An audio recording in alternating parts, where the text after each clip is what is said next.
Karon ato i-try nga login na pud kay kang CAP. CAP nga ID. Nahon jud na to og try kang CAP nga ID. So EJT 1965, same lang EJT 1965. So okay na to ana, may na siya password nga bag-o. So current password EJT 1965. Tapos buhatan mo yung password. So kung okay na, may password sa much.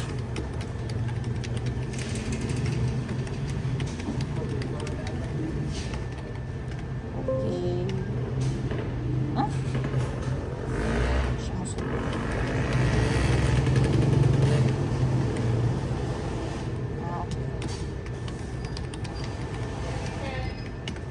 So na-change na. Pangkat ni nga ID ma'am ha. Yes. O try na ito ma'am, dili siya masugot mag-click tag administration.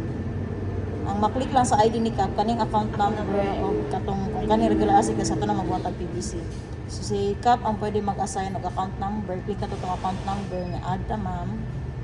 O butang tatong sa account number na ninyo, 0722100557. Wala na yung mga dash ma'am ha, diretso lang na ma'am. Click na to ang save. Tapos account number added, okay na to ma'am. Tapos i-close na nato. So kung tahay ma'am, yes na siya. Kung tahay nga malak imong ID nya, dili mo maka-reset dayon, pwede ra mo kang CAP gapon nga ID mo gamit ang regular asset gas. Yahang ID. So kato kay pwede na try to click ma'am ha.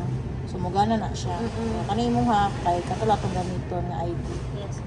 So kani imong na pud ma'am. So, what if, ma'am,